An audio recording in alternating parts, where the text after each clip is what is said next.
আপনার বাড়িতে, আপনার দোকানে, আপনার ব্যবসার জায়গায় কেউ টুকটাক করছে, কেউ কোনো ক্ষতি করছে, আপনি কি করবেন বুঝে উঠতে পারছেন না। অনেকেই আমাদেরকে ফোন করে যে, "দাদা বাড়িতে অনেকে অনেক কিছু ফেলে দিচ্ছে। পাড়া-প্রতিবেশী বা নিজেদের পরিবারের মধ্যেই কেউ না কেউ কোনো রকমভাবে ক্ষতি করার চেষ্টা করছে।"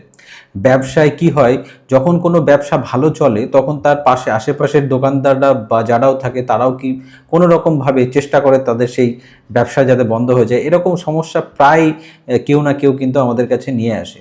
তো আমি আজকে তাদের জন্য একটা উপায় বলছি, এটা করলে কিন্তু আপনাদের এই সমস্ত সমস্যা কিন্তু আর থাকবে না।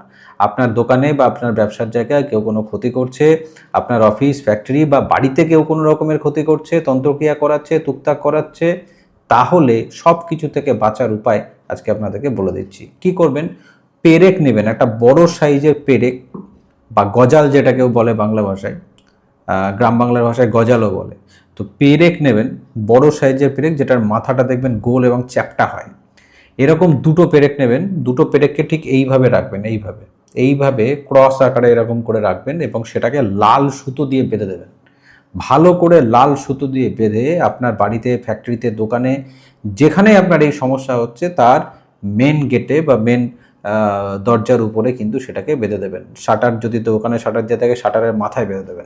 এটা করলে কি হবে, যেই ক্ষতি করছে আপনার, যে কোনো রকমভাবে ক্ষতি করার চেষ্টা করছে বা কোনো শত্রু আপনার পিছনে লেগে আছে, যে কোনো প্রকারে আপনাকে বরবাদ করার জন্য উঠে পড়ে লেগেছে, সেও কিন্তু মাথা নত করে দেবে। কারণ যে যাই ক্ষতি করবে সেইটা কিন্তু তার উপরেই তার প্রভাবটা গিয়ে পড়বে, আপনার উপরে কোনো কিছু হবে না। কিন্তু এটাকে লাল সুতো দিয়ে বেঁধে তবে কিন্তু লাগাবেন। ভিডিওটি ভালো লাগলে অবশ্যই একটু শেয়ার করে দেবেন।